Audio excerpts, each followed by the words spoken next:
Prepare yourself. It's Big News Wednesday.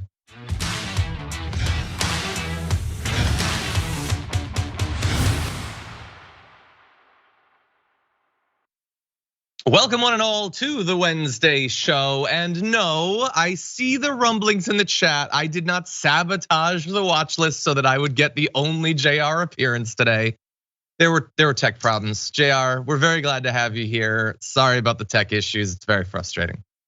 You know what? I think I'm just gonna mute myself for the entire show today, just to make sure you guys understand how this really works and the control I can still have over this entire situation. What's my man's name over on Twitter? M. Maceda. He's been on this since the beginning. The entire process of this conspiracy theory, he's been on top. He goes, the chat got heated in the watch list.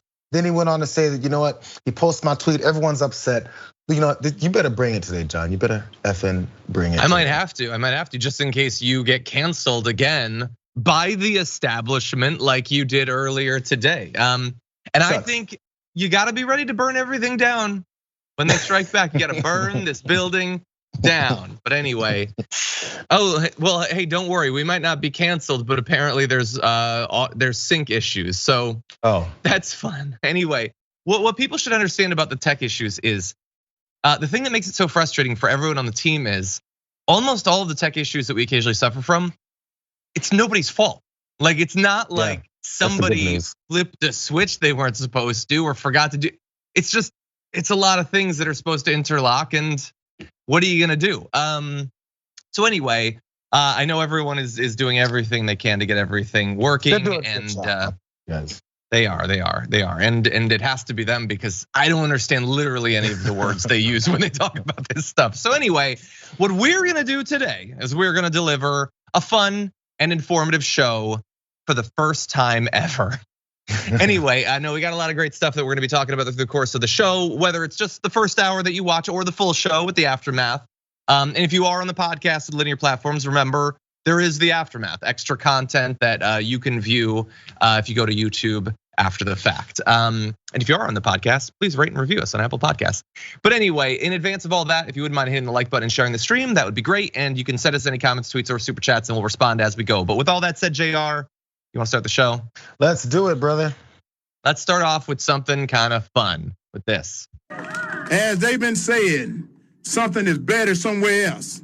And I'm here to tell you it's not. So I've been telling this little story about this bull out in the field with 6 cows, and 3 of them are pregnant. So you know he got something going on. But all he cared about is kept his nose against the fence, looking at 3 other cows that didn't belong to him. Now all he had to do is eat grass, but no, he thought something was better somewhere else. So he decided, I want to get over there. So one day he measured that fence up. And he said, I think I can jump this. So that day came where he got back. And he got back, and as he took off running, he dove over that fence, and his belly got cut up onto the bottom. But as he made it over on the other side, he shook it off and got so excited about it. And he ran to the top of that hill, but when he got up there, he realized they were bulls too.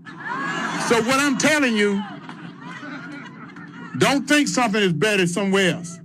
This is the greatest country in the world today.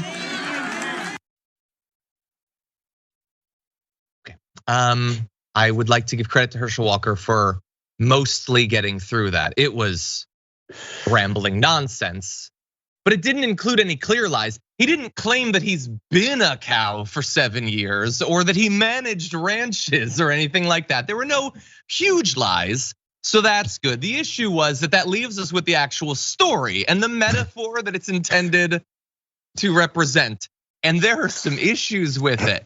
And I bet that while you can identify a few, I bet there's a few that you haven't thought of yet. So we're gonna dive into all of them. But first of all, Jayar Jackson, of all of the analogies to make, what do you think about the cow bull jumped over the moon thing? Yo, hey, my kid watches SNL, crazy, right? I don't even watch it anymore, it's been years. But we have noticed that there's new cast members that they're introducing on like Weekend Report, and they're hilarious. They cannot hold a flame to this guy. Like, how do you parody this? Who's gonna play? I think Kenan Thompson played him. He did. Who's gonna play Herschel Walker and say things like this better than Herschel Walker says it? Who's gonna sabotage this party and their clownish behavior and the way that they promoted this guy better than Herschel Walker? Who's gonna show how ridiculous this party's approach is to trying to win this midterm election than the guy that they're supporting, endorsing, backing up, doubling down on? Those idiots, Rick Scott and was Tom Cotton, somebody was behind him, looking like, oh my God. Oh my God. Oh my God. Because and I get some trouble for this on my show sometimes. Whenever I make fun of a Southern accent, if somebody's doing something horrific and I go, oh, and like, you shouldn't do that, it's so racist. Hey, we got Herschel too, because apparently he got the cow, that bull, he got cows pregnant. It was pregnant. So this is the problem that we're now dealing with. The reason why all these racist white Republicans think that black folks are stupid, think that black folks don't think things through, that black folks don't have a position in politics, can't lead other folks, is because the people they surround themselves with are people like Herschel Walker. And they think that's the best that we've got in America when it comes to black folks here. And they're like, we're gonna promote them, it's all we got. Hey, maybe you should talk to real people who aren't just put in place to be your puppets, to be your minions, and to try to say the things that you always lie about every other day. And as a matter of fact, the established ones, the ones who are already into the politics, they're not doing a very good job of selling themselves either. Rick Scott is a clown too, so he doesn't have much to be embarrassed about standing behind Herschel Walker. Sorry, I had more to say than I thought. They looked a little bit embarrassed, but it's a bad analogy. How bad is it? Let me count the ways. So first of all, there's this weird thing, I don't even totally understand it, where like you could have just been happy with all of the women you were having sex with, and then you made this unnecessary gamble and now you're just surrounded by dudes. That's weird. But more importantly, if you don't like the situation, don't go for something different, just be happy with what you've got. The whole MAGA movement is about how America isn't great and it needs to be fundamentally different. Well, wait, why are you leaping over fences? You might end up surrounded by dudes. Anyway, also, and I shouldn't need to remind him of this, but it's come up a couple times actually. You're not the incumbent. Raphael Warnock is the incumbent. If the analogy is don't look for something different, be happy with what you've got, that benefits Raphael Warnock. And as I said, this is not the first time that he's made this mistake. He talked about how Raphael Warnock wants to take this seat and they need to keep it. It's his, Herschel Walker. He's got it right now. You're not an FBI agent, you don't manage a hospital, and you're not a US senator. I shouldn't need to remind you of all this. But of course, of all the ways it's a terrible analogy, you are currently facing a scandal of having impregnated a bunch of different people. And so the analogy you come up with is a bull that's got something going on. You're just describing yourself. You're cow projecting, which is a new form. I like it. It's mixing it up a little bit.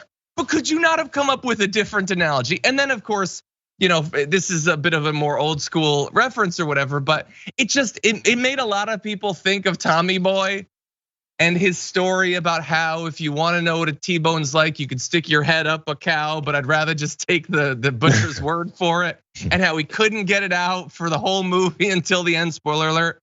It's just, this is not making you look good. And finally, the last thing you need to do, Herschel Walker, in the run up to this election is give people the idea that there might still be time to replace you with a cow. Because honestly, the cow's not gonna bring as many scandals to the table. So by the way, also I guess this is a small point because all that obviously makes sense, and he should be drawing attention to the fact that the parallels between his latest revelations and this. But also, you retelling this story, you start over again, because I've heard this story before and I've forgotten about it. I'm glad he retold it. But if you keep retelling the story, maybe you shouldn't stop telling people. I've been going around telling people this same story. I go to campaign stops and I retell the same stories. I go to the next campaign stop and I say the same thing over and over and over again because I don't really have any original ideas. I have a script.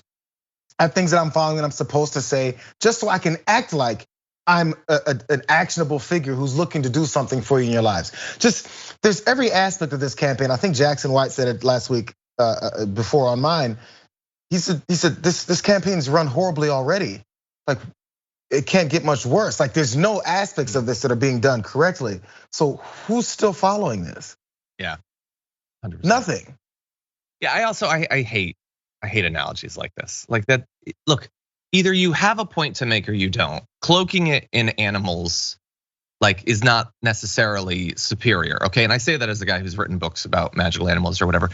What if the cow was in a field surrounded by other cows, and the other cows were very happy with their situation? There was sunshine and fresh air and grass to eat, but that cow felt an itch for something different, and so it jumped over a fence and it scratched its belly up as it did. But once it landed, it was on the other side and it wandered off into the distance. And those other cows who'd been so happy with the sunshine and the grass were marched single file into a building and had a bolt put through their head and they were turned into hamburgers. Like you can make an analogy with animals for literally anything you want. Like, do you know that, Herschel Walker? Anyway. No.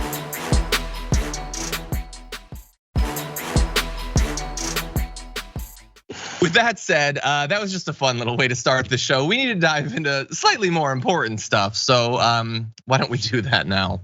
There was a bit of an oily wrench thrown into the works of the midterm elections just a week ago when OPEC and its allies announced that they're going to be cutting back oil production. Saudi Arabia and Russia came out as leaders of the OPEC plus energy cartel. They said that they were going to do their first large production cut in more than 2 years, specifically in a bid to raise the price of oil, which is great, for all of us who believed it was already too high. No, it's going to be higher.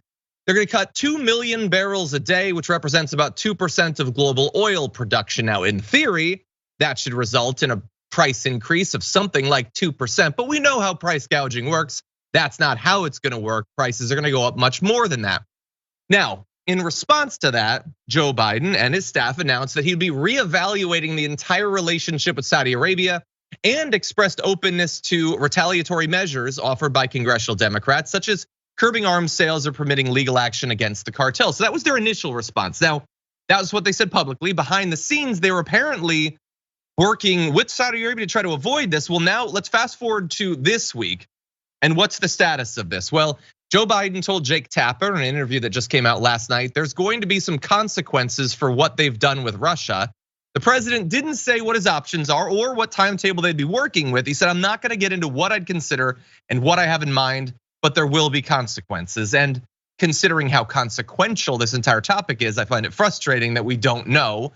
But something should probably be done, especially considering the people we're talking about are not otherwise awesome countries that are now messing with the price of oil. They've got problems of their own. Each has invaded and effectively invaded a sovereign country and is doing terrible, grievous damage to the civilian populations there. But anyway, they did apparently work behind the scenes. All last week, lobbying efforts by the Biden administration to get some OPEC members to pump more oil in response to this, but they weren't doing it. And this is with the backdrop of multiple other influential Democrats pushing for more to be done in response to the announced cuts. Just this weekend, Ro Khanna and Senator Richard Blumenthal announced legislation that would immediately halt all US arms sales to Saudi Arabia, something that they, of course, had been in favor of before, but this makes it a little bit easier to sell. It shouldn't be difficult, but that's how it works. Last week, 3 House Democrats introduced a bill that would require the complete removal of US troops and missile defense systems from both Saudi Arabia and the United Arab Emirates. And a couple days ago, Bernie Sanders tweeted, if Saudi Arabia, one of the worst violators of human rights in the world, wants to partner with Russia to jack up US gas prices, it can get Putin to defend its monarchy. We must pull all US troops out of Saudi Arabia, stop selling them weapons, and end its price-fixing oil cartel. And so in theory, we could pull our troops out and they could have Russian soldiers defend them. And we've gotten a pretty good idea throughout this year of the value of that sort of defense. But anyway, Jayar, what do you think? Well, this is what I think many people, even the casual watchers, people who don't know what's going on internationally, which I think is probably a vast majority of people, the makeup of this partnership or this war, and even with how Russia has invaded Ukraine and the battles happening and all the news we hear, this is one of those things based off of the response of American politicians, specifically the president. Bernie Sanders, folks who are upset about this whole thing, because as you're gonna get to, I think, how this coordination may seem like it's something to assist also with Republicans, on top of them just trying to price gouge off of maybe frustration or even anything else that's being said or done. But their response in saying, we're gonna pull troops out. No more of this support, arms and gun sales to you guys. No more of this, no more of that. You mean there's some things you guys could have done, you're saying, right? So you're illustrating there's some things you could have done when there's other egregious human rights violations, kidnapping and murdering of a journalist that, again, from both the last two presidents, from Trump also to Biden, still haven't done much about. And then when they said, we're gonna hold these guys accountable, we're gonna go have a meeting with them, we're gonna talk to them and tell them what's going on. And you walk away with your head down and go, we talked to him and he said, F you. So we've seen how they can react and act like they're doing something, to then how they can react and really show what they can do to put pressure on a country or a partnership or an ally that's always like sticking their finger right in our eyes, right? Yeah. And then going, you need us, you need us. You know you need us, right? Well, it looks like they need us too. And they're exhibiting that finally, that they need us. Saudi Arabia needs us. Yeah. In this particular case only. And again, the midterms and the partisanship that's starting to be infusing itself with this in our relationship with Saudi Arabia. Yeah, I'm glad that you brought that up. Why don't we talk about this? When Russia and Saudi Arabia announce right before the midterms they're going to be cutting oil production, it's difficult to think that it might be connected. Now, look, you can't go through your life believing that literally anything that happens 100 days before the midterms is about that, but this is pretty large. And it isn't like these states don't have a dog in that fight. Now they have multiple dogs, not all of them are political. They would like the oil to bring in more money. Why wouldn't they? And so that might well be enough of a reason. But if it hurts the Democrats, which there's very good reason to believe that it will, then that could certainly help them in the long term. And both states seem to prefer Republican governance in the United States. They would love to set the stage for Donald Trump to be president again. And I'm not the only one that's speculating this. If we jump ahead just a little bit to graphic 8, Bruce Riedel is a senior fellow of the Brookings Institution, told Ken Klippenstein of The Intercept, the Saudis are working to get Trump reelected and for the MAGA Republicans to win the midterms. Higher oil prices will undermine the Democrats, which is almost certainly true. It doesn't make any sense. It's not the product of democratic decision making, but that's how politics works. When things are rougher, you blame the people who are in charge. You can't get around that. It's just a truth of politics. Representative Ro-Khanna, by the way, said there's no doubt that the Saudi-led OPEC oil production cuts are a strategic effort to hurt Americans at the pump and undermine our work to tackle rising costs. And I will remind you that there are a lot of reasons very specifically to believe that Saudi Arabia would love to have Donald Trump in office. Again, I'm not gonna make the case to you that Putin would prefer it. I think Donald Trump did that for several years. But anyway, remember how much Donald Trump did to stand up for MBS, specifically over the brutal assassination of Jamal Khashoggi, just embarrassing himself and everyone in denying that it's an issue or that we should care about it. And I will remind you that just 6 months after leaving the White House, Jared Kushner, Trump's son-in-law and former top White House advisor, won a $2 billion investment from the Saudi Sovereign Wealth Fund at the personal request of MBS, who overrode the objections of Saudi officials, literally a body put together to evaluate investments. This one said, no, we're not giving him $2 billion. He has no qualifications to manage that. And MBS is like, no, he has a qualification. It's called Ivanka and he's married to it. So again, we can't say for sure, and there might well be nothing that Biden or the Democrats can do about it, but I think it would be crazy to say that this isn't a consideration. What do you think? It must be. Look, and again, this is off reports and they're saying that they're doing this, but one other part about this as well, we're concerned about these things that are happening. We're concerned about the effects, but again, how about this world leader tag that we like to give ourselves, which I believe in at times. It's just a matter of whether or not we stand behind it and believe it ourselves. So we can detach ourselves from these high oil prices and these high gas prices, and it takes a process. Maybe we can start it now. Okay, fine. You don't believe that we have energy crisis. I mean, that we have this crisis with the way we do our energy and it destroys our planet. Fine, you don't care about the earth. Cool. Those tree hugging libs are the only ones who do. Do you care about gas prices? Do you care about foreign powers using us and yanking us around whichever way they can because of our dependence on them? As we keep saying, it's our oil, it's ours. But then right afterwards, they're ready to acknowledge that it comes from places like Saudi Arabia and from Russia, and then we're beholden to them. Yeah. But you're okay with that? Why are you okay with that? If nothing else, that should be the one thing that I think Americans can coalesce around is, fine, you don't care about the planet, but at least you care about how we are being walked like a dog by other countries based off of this one thing that we can start innovating and get away from. Why can't that be a thing? No, I couldn't agree more. I mean, the insult to injury is that when prices go up, which they almost certainly will, the Republicans are going to slam the Democrats for it, even though they know it's a decision of OPEC, who they love.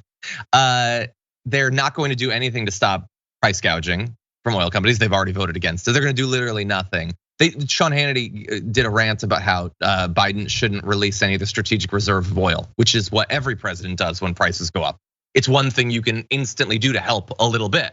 They don't care, and they don't want us to transition to renewable energy. They want us to be just as dependent, to be as easily put on the leash, to continue your metaphor, as we are right now. So they're raising the prices right now. This is not the last time they're gonna do that. They're gonna do it in 2 years or in 5 years or in 10 years. And it's always gonna hurt, it's always gonna suck. We decide how bad it's gonna suck. And the Republicans want it to suck really bad. Yeah. Now, that said, sorry, did you have a final point? I'm good. Well, we're not good. We're being screwed over by OPEC, but I get your point. And with that, we're gonna take our first break. When we come back, Rudy Giuliani is going to opine on the whole Columbus thing, and we have thoughts. We'll give them to you after this.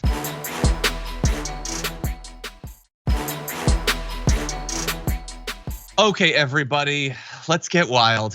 Take a look at this.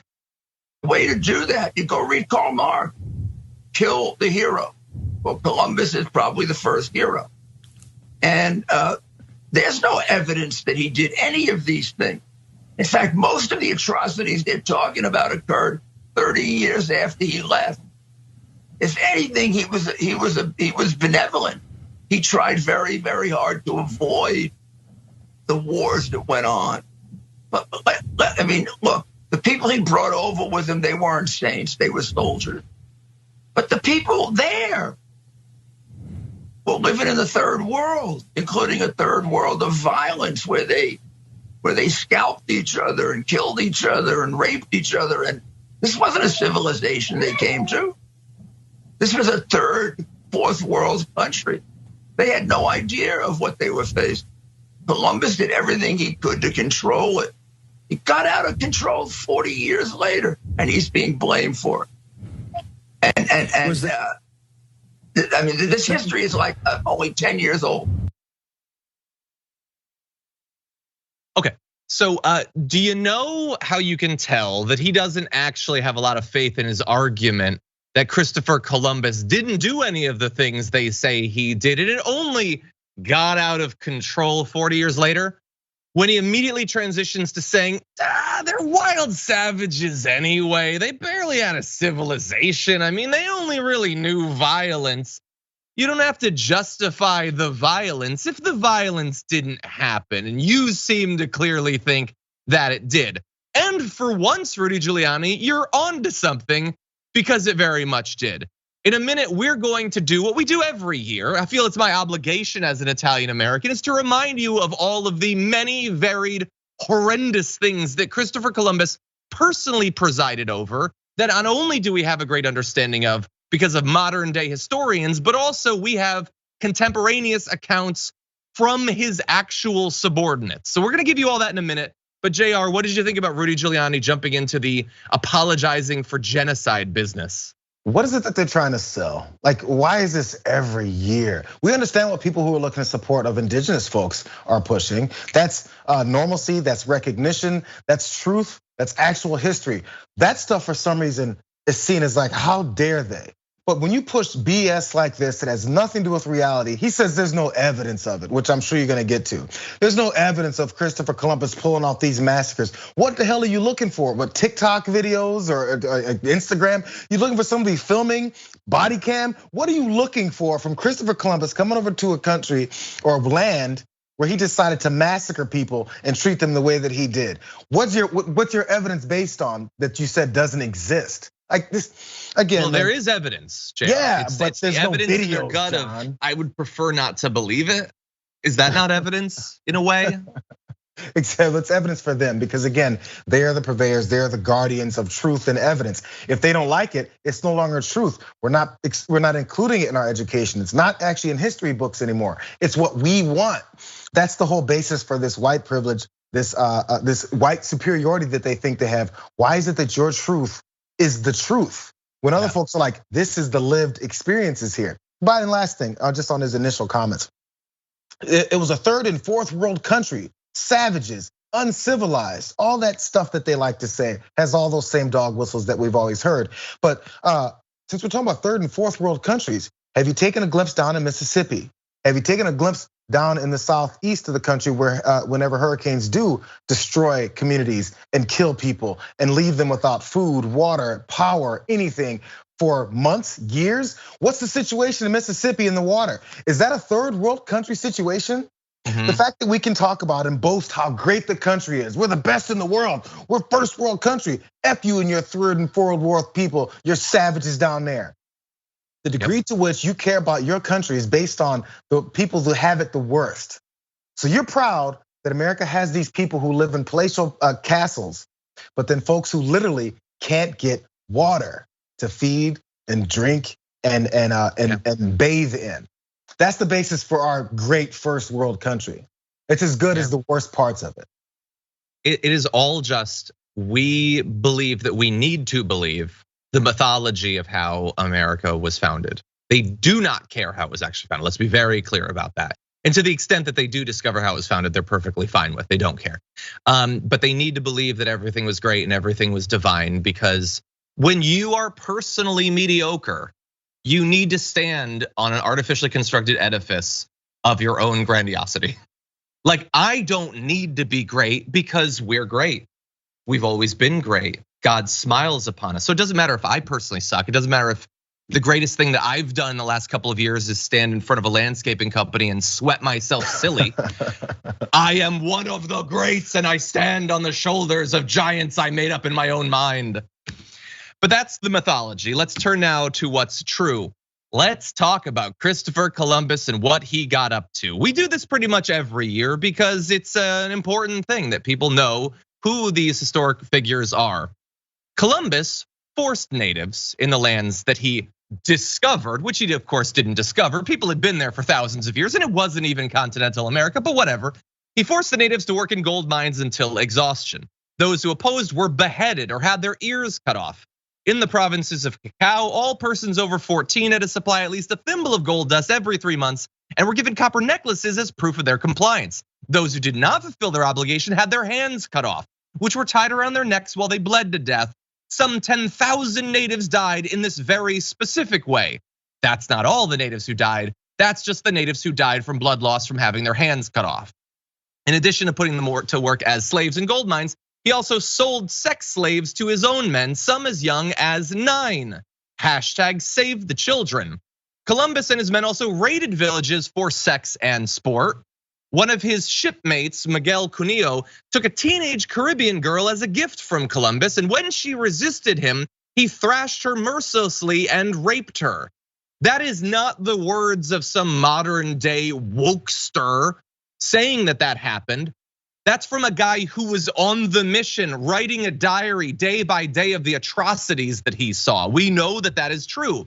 In addition to that, people were eaten alive by hunting dogs that were turned loose to hunt them down and kill them.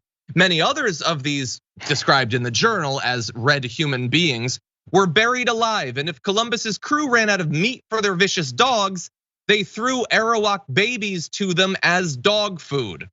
Over the course of just 2 years, approximately 250,000 Indians in Haiti were dead. Many deaths included mass suicides or intentional poisonings or mothers killing their babies to avoid persecution. And when Rudy Giuliani says that things got out of hand over the course of about a half century, what he means is that a long-standing civilization was decimated. There was almost nothing left after just a few decades of Western civilization being introduced to them. Now, I understand that for some, these might be inconvenient, harsh truths, particularly Italian Americans who have grown up idolizing Christopher Columbus and believing, well, if we accepted all this is true, what's left for us? But I need you to understand that there are other idols.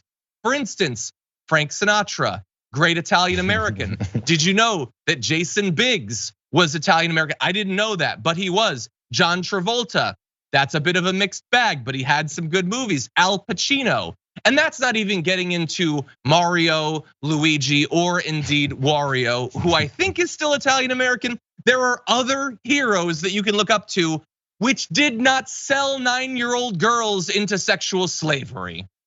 Why is it the worst humans in all of history are the ones you're supposed to connect with? Again, like you said, there's so many others that you could. And also, by the way, you can still be proud of who you are by rejecting the worst among you, especially in history. Christopher Columbus ain't hanging out at your bedroom door being like, Rudy, did you dog me out in the media yesterday? Bro, he's dead. He's been dead for hundreds of years. Why are you serving Christopher Columbus? I will tell you why. Because they still want to preserve and hold on to that same thing that promoted them to this point. They like to disconnect our history from our current day, even from the stuff that's after Christopher Columbus, even after the original things that Americans did as far as enslaving folks and making sure that they worked and built the country off of someone else's backs.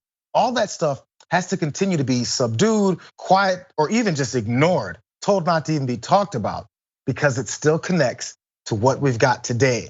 There's still remnants of all this to today.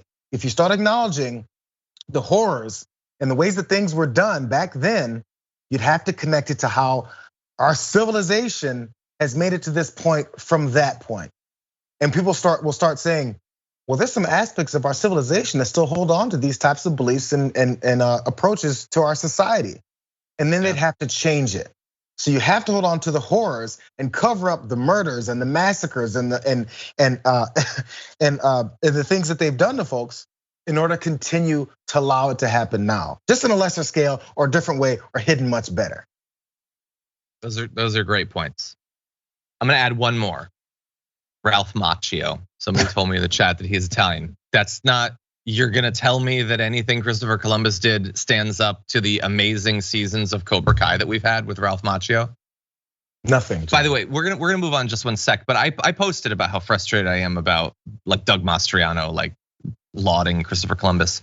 And there were some responses that I consider to be like the babblings of psychopaths. The idea like, it's 500 years ago, why don't you get over it? Well, first of all, it's genocide. I think I can still have an issue with it.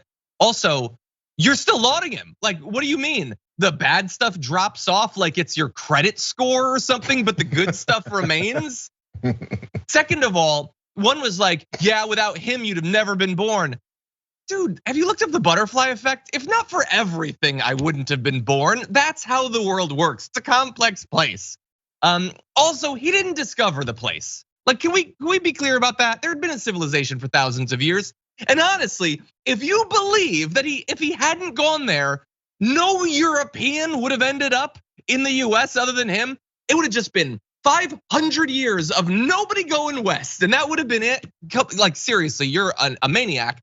And finally, before we move on, the people who say you can't judge people 500 years ago with the morality of today, okay, maybe not in everything. They don't know about germs, for instance. So if they get a wound dirty, I can't be too hard on them. But when it comes to selling a 9-year-old girl into sexual slavery, I don't know. I feel like they knew that was wrong then. And honestly, if you imply that they couldn't have known that that was wrong then, you might be telling me what you think about Christopher Columbus, but I think you're also telling me what you think about sexual slavery of 9-year-olds. Because I think it's incontrovertibly wrong, and everyone throughout history has known that. You think it's contingent on like modern culture or something. What the hell is wrong with you?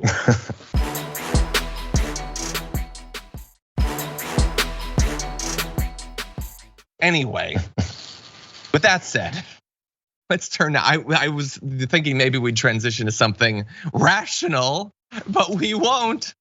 Let's jump into this. In all honesty, I don't have the most facts, as many facts. No, I mean in your life, like so I might have deflected. The COVID vaccine, the being stuck inside. Like, what did you think of all that? I was vaccinated. It was interesting. That is footage from Kanye West's recent interview with Tucker Carlson that you'll notice in that clip isn't super clear. You know why? That's because it's what somebody recorded that was not in the actual televised interview. It was actual extra footage that they had. Gee, I wonder why they chose to cut out the part where Kanye West mentions being vaccinated. I suppose they don't want to like muddy the narrative for their viewers who are supposed to believe that Kanye West is great. No, they block that from their viewers because Tucker Carlson does not respect his viewers.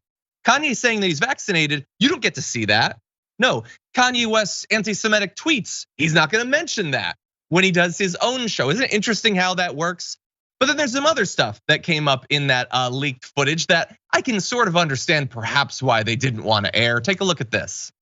I was biting my tongue on my political opinion because I thought it would be better for my children. And now you look up and my kids are going to a school that teaches black kids a complicated Kwanzaa. I prefer my kids knew Hanukkah than Kwanzaa. At least it will come with some financial engineering.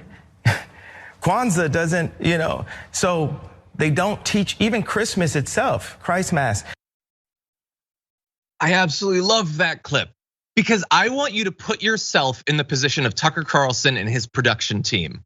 They're presented with a tight little bit of video of Kanye West that starts with him saying, I wasn't free to say what I truly believed politically because I'd be canceled. And it ended with, they don't even teach our kids about Christmas and they didn't use it. That's how bad they knew his comment about financial engineering was, that they gave up that juicy prime rib of a clip about the war on Christmas and cancel culture.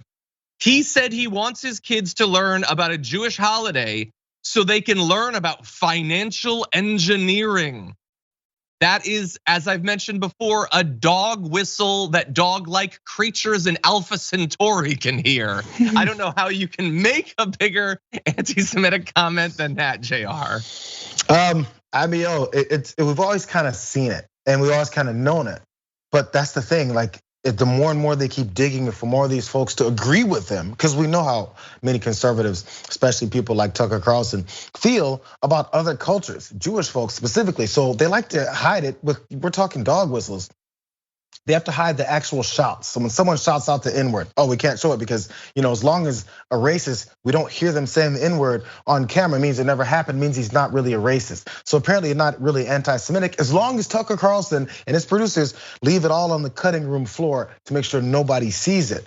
But the problem is it's 2022 and we see a lot of things that they normally and previously probably could cut out and keep people from seeing as well. But hey, you invite folks into your hate system, the hate can only grow. So don't be surprised when the hate grows and when the rhetoric grows and then when the violence grows. That's what you came here for, right? It's not just fun and games and money making. It has to come to a particular end unless you keep trying to hide it. If there's one thing I enjoy, it's right wingers being forced to cuck themselves. And when it comes to Kanye West, many have already had to do that. Kanye West said, blah, blah, blah, MAGA, blah, blah, blah. And the right wing was like, we love him, he's the best, why would you cancel him? And then he started talking about DEFCON 3 against the Jewish people and financial engineering. And that puts them in a tough spot. One would think, except that many just ignored it and others gave him a pass. But there's one right wing grifter that has no excuse pretending that this isn't a big issue, and that is Ben Shapiro, who is not only Jewish himself, but has also very often criticized what he believes to be anti-Semitism coming from public figures. He's a very long track record of that. And so when he returned to Kanye's multiple completely unacceptable anti-Semitic comments, he had to say something, right? Here's what he had to say. Back from the Jewish holiday now, as usual, two things can be true at once. Kanye's moves towards pro-life, faith, and family conservatism are encouraging. His DEFCON 3 posts in Black Hebrew Israeli language are clearly anti-Semitic and disturbing. And so he sent that tweet and now he's moving on with his life. No, but do you get what he did there? The fact that he asserted that he's going to wage war on Jewish people is balanced out by the fact that he's pro-life. Well, most life, maybe not Jewish life, since he wants to go DEFCON 3 on them, but I don't know, he's pro-life or whatever, so maybe he wants to commit a metaphoric genocide of my people, but whatever, and I'm just moving on with my life. Now, if you're wondering, well, but is that truly hypocritical? I mean, I don't really remember what he said about other people making comments that he believed to be anti-Semitic. Take a look at this. He can be clear when he wants to be. Ilhan Omar is an anti-Semite. Rashida Tlaib is an anti-Semite. AOC is fine with that, just as she's fine with Jeremy Corbyn's anti-Semitism. Intersectional leftists are happy to let all three off the hook. This isn't complex. Well, it is just a little bit complex, Ben Shapiro, because it turns out that you're perfectly willing to let people off the hook when they're helping you advance whatever political narrative it is that you like. When it's Kanye West, suddenly there's a little bit of complexity, a little bit of nuance. I mean, sure, Ilhan Omar said something about like a political lobbying group being all about the Benjamins, and that's clearly anti-Semitism. But a guy saying that you guys are doing financial engineering and he's going DEFCON 3 with you, can we really say that we know what's going on in his mind? I don't know, Jayar. Let's not get ahead of ourselves. No, you can't do all that stuff, bro. Listen, your identity, your culture, your background, the hate that people have heaped on your folks since forever takes a back seat to your partisanship, takes a back seat to your promotion of a political party in this one country. When worldwide, folks like you have been persecuted, murdered, genocide has all happened. But it's okay as long as this guy's spouting, what was it? His moves towards pro-life, faith, and family conservatism. All that, Ben Shapiro has ranked higher than the entire existence of his folks. That's just what he says, unless it's someone else that I can demonize. And again, the point of that demonization is to promote your political party, your political points of view in this one country. Because apparently this is the only place that matters when it comes to how they treat folks. Yeah. But and also, you notice on the front of that tweet, he goes, back from the Jewish holiday. Why do you have to let us know that? To point out to folks the folks who may read that and go, he doesn't give an F about folks that are offended by this, by the folks who could be harmed by these types of words. Instead, he starts with, hey, you guys, don't forget, I'm still a good Jewish guy, but this is what I'm about to say that has nothing to do with that and is actually anti everything that I just said. I'm back from the Jewish holiday, so I'm nice and cleansed. I just got back in. I'm good to go. Yeah. Bro, well, it's also, no, you're totally right about that. But it's also like, well, I mean, yeah, I know it seems super weird that I haven't said anything about this super high profile right winger making indisputably anti-Semitic comments, but I was busy or whatever. Check his Twitter activity. Dude tweets 1,000 times a day. I'm sure he was active. But finally, I'll say in defense of Ben Shapiro, he's under no obligation to care about anti-Semitic remarks. Him being Jewish doesn't mean that he's obligated to care. And he clearly doesn't care about these remarks. That is totally his right. But then we get to keep that in mind when we evaluate his supposed offense taken by other comments with politicians he doesn't agree with. You've been very clear in this case that it does not bother you when prominent people make anti-Semitic remarks, as long as you like them. It really just comes down to whether you like them or not. And so when he bleats in the future about things that people have said, just bear all that in mind. That's all I'm saying. Now with that, we're going to go to our last break. We come back, oh my God, the most recent attacks against John Fetterman are insane. We're gonna break it down after this.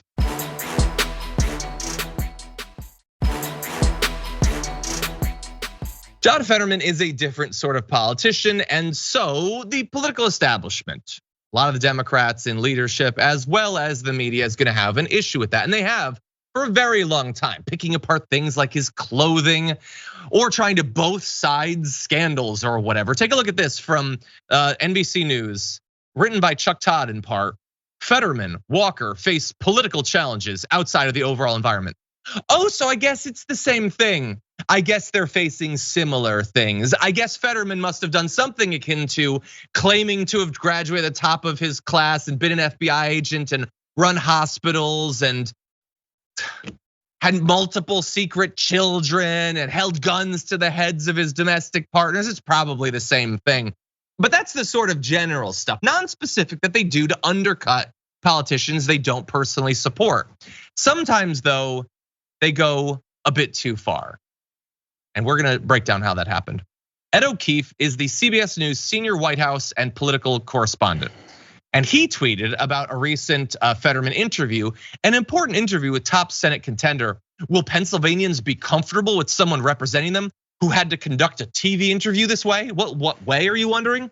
Well, John Fetterman, of course, is just a few months out from his stroke. He has auditory processing issues, and so he currently needs to use closed captioning to understand what people are saying. He reads it off the screen and understands perfectly well. And the CBS News senior White House correspondent decided to talk about that temporary auditory processing disability as, is anyone gonna be comfortable with someone who has to look that way? Okay, well, why don't we show you a little bit of that interview and then we'll get into the other people who decided to dogpile on this topic. Take a look.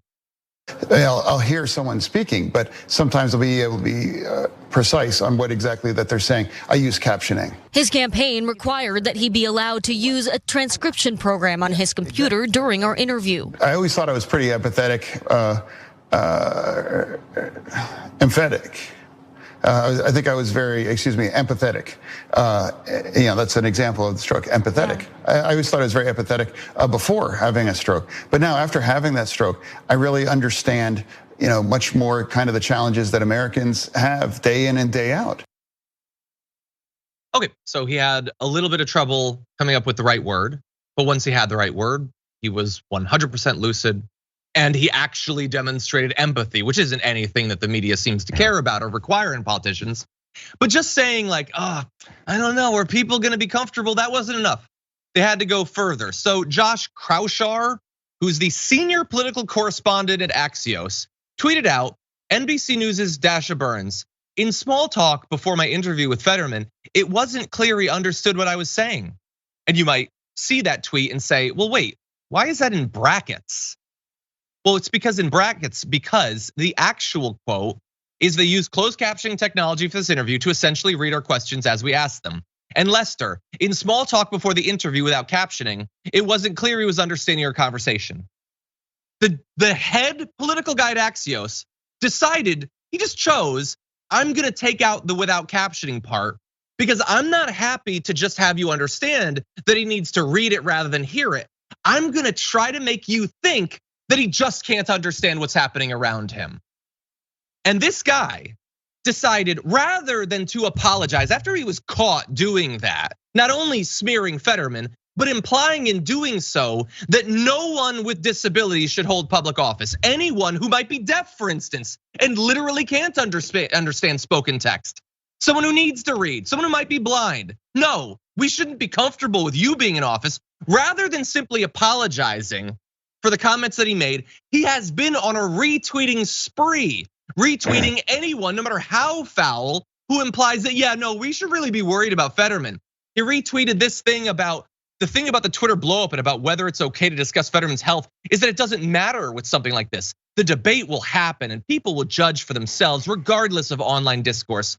Yeah, maybe they will, but you get to decide how you frame it, Josh, and you did. You framed it in a way to make it seem as if he'd lost his mind, rather than that he needed to read it rather than just hear it. He retweeted a bunch of other stuff. You can go to his site if you want to.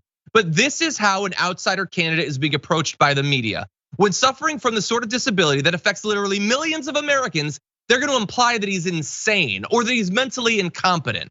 That's what you can expect when running. What do you think, Jayar? We've got people that are, as you made the point about how it's being crafted a certain way, people will see it.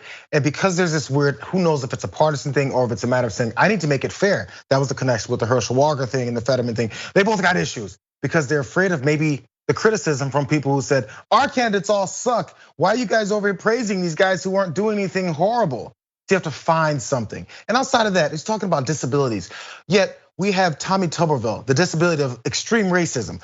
Donald Trump, the same disability. We'll look at those things and go, can you believe he said that? Okay, moving on. Let's not ask more questions. What's wrong with that disability and how come we're not attacking that? Because that does much more damage, policy and political wise, than someone who has to read off of a teleprompter. You're 100% right. By the way, Fetterman says recovering from a stroke in public isn't easy, but in January, I'm gonna be much better and Dr. Oz will still be a fraud. But that's not the sort of issue that the media seems to care about. Anyway, unfortunately, that's all the time we have for our first hour. We've got a lot more coming up in the aftermath. We'll see you in just a few.